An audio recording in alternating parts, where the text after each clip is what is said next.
আসসালামু আলাইকুম প্রিয় শিক্ষার্থীরা, আজকে আমরা নবম দশম শ্রেণীর গণিত বইয়ের 13 অধ্যায়ের একটি সৃজনশীল প্রশ্ন সমাধান করব রাজশাহী বোর্ড 2023 সালে।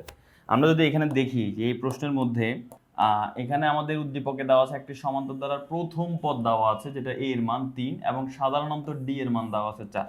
তো উদ্দীপক পর আলোচনা করছি আমরা এখন ক নাম্বার আলোচনা করার তার কিছু নাই, ক নাম্বার নিয়ে আলোচনা করতেছি। দেখো ক নাম্বার বলতেছে যে এই যে একটা ধারা আছে এই ধারাটার দশম পদ মানে 10তম পদ নির্ণয় করো। খুবই সহজ, প্রথমে তুমি ধারাটার প্রথম পদ আর সাধারণত নির্ণয় করে ফেলবা। এই যে ধারাটা আছে ধারাটার প্রথম পদ a এর মান হচ্ছে 10 আর সাধারণত d এর মান কত হবে, 7 থেকে 10 বিয়োগ করলে 3, তার মানে d এর মান হচ্ছে 7 থেকে 10 বিয়োগ করলে -3, তো d এর মান হচ্ছে -3। এখন আমাদের দশম পদ বা 10তম পদ বের করতে হবে, সেটা যেহেতু একটা সমান্তর ধারা আমরা n-তম পদের সূত্র জানি a + n-1 * d। অতএব 10তম পদ কি হবে, 10তম পদের ক্ষেত্রে n এর জায়গায় তুমি 10 বসাই দাও। ঠিক আছে, যেহেতু 10তম পদ বলছে এই যে n এর জায়গায় 10 বসাই দাও, 10 - 1 হবে। আর a এর মান কত, a এর মানও 10, সো a এর মান আমরা 10 বসাই দাও। d এর মান কত, -3, সো এই d এর মান মাইনাস এটা ব্র্যাকেটে লিখতে হবে। 10 এর জায়গায় 10, 10 থেকে 1 বিয়োগ করলে 9, 9 এর সাথে যদি আমরা -3 গুণ করি তাহলে -27 হবে। 3 নং 27 আর প্লাসে মাইনাসে মাইনাস। এবার 10 থেকে 27 বিয়োগ করলে -17, শেষ। আমাদের ক নম্বর প্রশ্নের উত্তর হয়ে গেছে, -17 হচ্ছে আমাদের এটার অ্যান্সার। তো 10তম পদ -17। খ নম্বর প্রশ্নে বলতেছে ধারাটির n পদের সমষ্টি, ঠিক আছে, প্রথম n পদের মানে ওই যে n সংখ্যক পদের সমষ্টি, ওইটা বলা আছে 903। এখন বলতেছে n এর মান নির্ণয় করো। দেখো ভাইয়া, n সংখ্যক পদের সমষ্টির সূত্র কি, যেহেতু এটা সমান্তর ধারা, এটা n সংখ্যক পদের সমষ্টি, এটা দেখো বলা আছে সমান্তর ধারা, এটা কিন্তু এই উদ্দীপক থেকে এই প্রশ্নটা। সো এই অনেকে আবার খুব ভুল করে ফেলতে পারে কি এই ধারা নিয়ে কাজ করতে, না এটা শুধু ক এর জন্য, এটা ক এর জন্য শেষ, খতে এটাতে আসবে না। সো খ আর গ তে আমরা উদ্দীপক ফলো করব। এটা একটা সমান্তর ধারা, সমান্তর ধারা n সংখ্যক পদের সমষ্টি কি, n/2 * 2a + n-1 * d, এটাই তো n সংখ্যক পদের সমষ্টি। আর এটার মান দেওয়া আছে কত, 903, মানে এটা সমান হচ্ছে 900। এবার তুমি n এর মান তো আর জানোই না, আমরা n এর মানটা বের করতে হবে, বাট a এর মান আর d এর মান কিন্তু আমরা জানি। কোথায়, এই যে a এর মান দেখো, a এর মান হচ্ছে 3 প্রথম পদ আর d এর মান হচ্ছে 4। a এর মান আর d এর মান বসা, তাহলে n এর মান পেয়ে যাব। এই যে দেখো এখানে সেম কাজটাই করা হয়েছে, যে a এর মান আর d এর মান হচ্ছে 3 আর 4, আর n সংখ্যক পদের সমষ্টি এটা, তাহলে প্রশ্ন মতে n সংখ্যক পদের সমষ্টি সমান 903। এবার a এর মান 3 আর d এর মান 4 আমরা বসাই দিলাম। এবার আমরা ক্যালকুলেট করি। দেখো এই 2 এখানে কি আকারে আছে, ভাগ আকারে আছে, 2 কে ওই পাশে পাঠালে গুণ হয়ে যাবে, 903 এর সাথে যদি আমরা 2 গুণ করি তাহলে 1806 হয়। আর বাকি থাকে n, আর এখানে 3 × 2 = 6, 4 এর সাথে n গুণ করলে হবে 4n, 4 এর সাথে -1 গুণ করলে হবে -4। এবার 4n এর জায়গায় 4n থাকলো, 6 থেকে 4 বিয়োগ করলে হবে, এবার n এর সাথে 4n গুণ করলে 4n², n এর সাথে 2 গুণ করলে হবে 2n, আর প্লাস 1806 বাম পাশে আসলে -1806 হবে। এবার আমরা এখান থেকে আমরা এখন উভয় পক্ষে 2 দিয়ে ভাগ করে দিব। 4n² কে যদি আমরা 2 দিয়ে ভাগ করি তাহলে 2 × 2 = 4, 2n² থাকবে, যে 2n²। এটাকে যদি 2 দিয়ে ভাগ করি 2 দিয়ে কাটা যাবে, শুধু n থাকবে। এটাকে যদি 2 দিয়ে ভাগ করি তাহলে 1806 কে 2 দিয়ে ভাগ করলে 903 হয়। তো 903 যদি হয় তাহলে এখন আমরা যে কাজ করব, এটাকে আমরা মিডল টার্ম করব। তো মিডল টার্ম করার নিয়ম আশা করি তোমরা জানো। দেখো যদি কখনো প্রথম পদের সাথে কোনো সংখ্যা থাকে, যেমন 2 আছে এখানে, 2 এর সাথে 8903 এটা গুণ করতে হবে, তাহলে হবে কত, 1806। এখানে যদি কিছু না থাকে তাহলে এটা নিয়েই আমরা কাজ করি, বাট এটার সাথে যদি এখানে প্রথমে কোনো সংখ্যা সহগ থাকে তাহলে তার সাথে কিন্তু এটা গুণ করতে হবে, গুণ করলে কত হয়, 1806।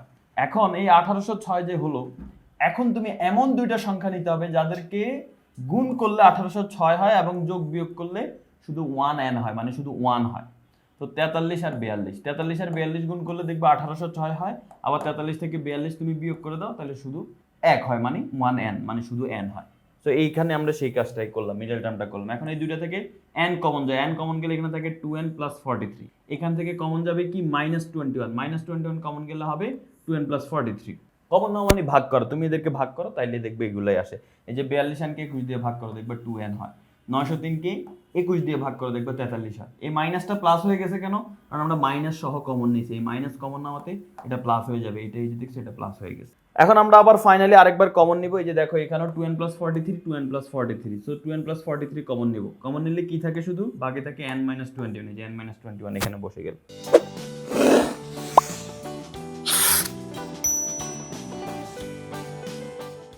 এবার হয় এটা সমান 0, না হয় এটা সমান 0। n-21 সমান যদি আমরা 0 ধরি তাহলে n সমান কত হবে বলো তো, n সমান হবে বরাবর 21, ঠিক আছে, -21 ওই পাশে গিয়ে +21 হয়ে যাবে। আর এইটা সমান আমরা 0 ধরতে হবে। এখন 2n সমান +43 ওই পাশে গেলে কি হয়ে যাবে -43।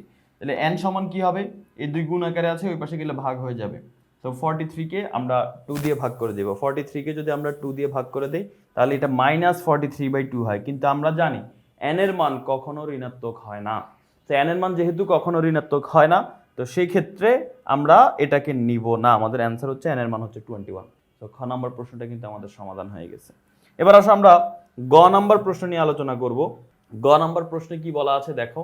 গ নাম্বার প্রশ্নে বলা আছে ধারাটির সাধারণ অন্তরকে প্রথম পদ এবং প্রথম পদকে সাধারণ অনুপাত ধরে গুণোত্তর দ্বারা গঠন করে তার 7 পদের সমষ্টি নির্ণয় করো। এরকম টাইপের একটা প্রশ্ন আসছে 2018 সালে সকল বোর্ডে এইরকম একটা প্রশ্ন আছে, পুরো হুবহু এই টাইপের একটা সৃজনশীল আসছে।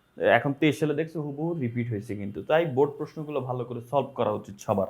গ নম্বর প্রশ্নে আমাদের বলা হচ্ছে যে ধারাটির সাধারণ অন্তরকে প্রথম পদ। সাধারণ অন্তর কি মানে মেইন কথা হচ্ছে এখানে যে একটা ধারার কথা বলা আছে, এই ধারা থেকেই আমরা নতুন আরেকটা গুণোত্তর ধারা তৈরি করবো। এই যে দেখো বলা আছে গুণোত্তর ধারা গঠন করবো। সেই গুণোত্তর ধারার প্রথম পদ আর সাধারণ অনুপাত তোমাকে বলে দিয়েছে। কি বলছে দেখো, যে এই সমান্তর ধারার এই যে ধারাটা আছে, এই ধারাটার সাধারণ অন্তরকে তুমি প্রথম পদ ধরবা। এই ধারাটা সাধারণ অন্তর কত 4 কে তুমি এখন প্রথম পদ মানে নতুন যে গুণোত্তর ধারাটা তৈরি করবা তার প্রথম পদ মানে এর মান 4 ধরবা। এরপর বলছে এই ধারাটার যে প্রথম পদ সেটাকে তুমি সাধারণ অনুপাত ধরবা। এই ধারার প্রথম পদকে 3, তার মানে এখন তুমি সাধারণ অনুপাত 3 ধরবা। ভালো করে পড়ো, প্রথম পদকে সাধারণ অনুপাত ধরতে হবে, তার মানে 3 কে তুমি 8 ধরে নিলাম। এখন এর মান আছে আর এর মান আছে, এবার তুমি গুণোত্তর ধারাটা তৈরি করো। এর মান আর এর মান আছে, এবার তুমি গুণোত্তর ধারা তৈরি করে তারপরে 7টি পদের সমষ্টি নির্ণয় করো। তো এটাও খুব সহজ, কঠিন কিছু না। দেখো তোমরা এই যে প্রথমে আমি যেভাবে বললাম দেখছো, গুণোত্তর ধারার প্রথম পদ এটা 4 হবে, সাধারণ অনুপাত আর এর মান এটা 3 হবে। এবার ধারাটা নির্ণয় করব। দেখো গুণোত্তর ধারা নির্ণয় করব কিভাবে, ধারা নির্ণয়ের নিয়ম হচ্ছে প্রথম পদ যোগ দ্বিতীয় পদ যোগ তৃতীয় পদ যোগ চতুর্থ পদ যোগ ডট ডট ডট ডট। এখন প্রথম পদ মানে তো a, দ্বিতীয় পদ মানে কি বলতো, দ্বিতীয় পদ মানে হচ্ছে ar⁻2 - 1, তৃতীয় পদ মানে কি ar⁻3 - 1, চতুর্থ পদ মানে কি ar⁻4 - 1, এরপর প্লাস ডট ডট ডট। তো দেখো a এর জায়গায় a, দ্বিতীয় পদ মানে 2 - 1, 2 - 1 মানে কত 1, শুধু 1 হয়, 1 লেখা লাগে না পাওয়ারে, এই জন্য এখানে পাওয়ার 1 নাই। 3 থেকে 1 বিয়োগ করলে কত হবে 2, 4 থেকে এখানে 1 বিয়োগ করলে এটা বিয়োগ, 4 থেকে 1 বিয়োগ করলে কত হবে 3। তো জাস্ট ধারাটা আমরা নির্ণয় করে ফেললাম সূত্র দিয়ে। এবার মান বসাই দিব, কারণ আমাদের কাছে a এর মান আছে 4 আর এর মান আছে 3। তো a এর মান দেখো 4 বসাই দিলাম, এই যে a এর মান 4 আর এর মান 3, এই যে a আর r এর মান বসাই দিলাম। a এর মান 4 আর এর মান 3, আর এর উপর স্কয়ার আছে মানে এখানে স্কয়ার, a এর মান 4 আর এর মান 3, আর এর উপর কিউব আছে মানে এখানে কিউব। তো 4 এর জায়গায় 4, এখানে 4 আর 3 গুণ করলে 12, এখানে 3 স্কয়ার মানে 9, 9 এর সাথে যদি আমরা 4 গুণ করি তাহলে হবে 36, 3 কিউব মানে 27, 27 এর সাথে যদি আমরা 4 গুণ করি তাহলে আমাদের হবে 108। এটাই আমাদের নির্ণেয় ধারা। কিন্তু আমাদের থেকে শুধু ধারা নির্ণয় করতে বলা নেই, আমাদের বলছে কি যে এই ধারাটা নির্ণয় করে সমষ্টি নির্ণয় করতে হবে 7 পদের। তো গুণোত্তর ধারা যেহেতু এটা, গুণোত্তর ধারা সমষ্টি সূত্র দুইটা হয়। একটা হচ্ছে আর এর মান যদি 1 এর বড় হয় তাহলে একটা সূত্র, সেটা হচ্ছে a * r⁻n - 1 / r-1।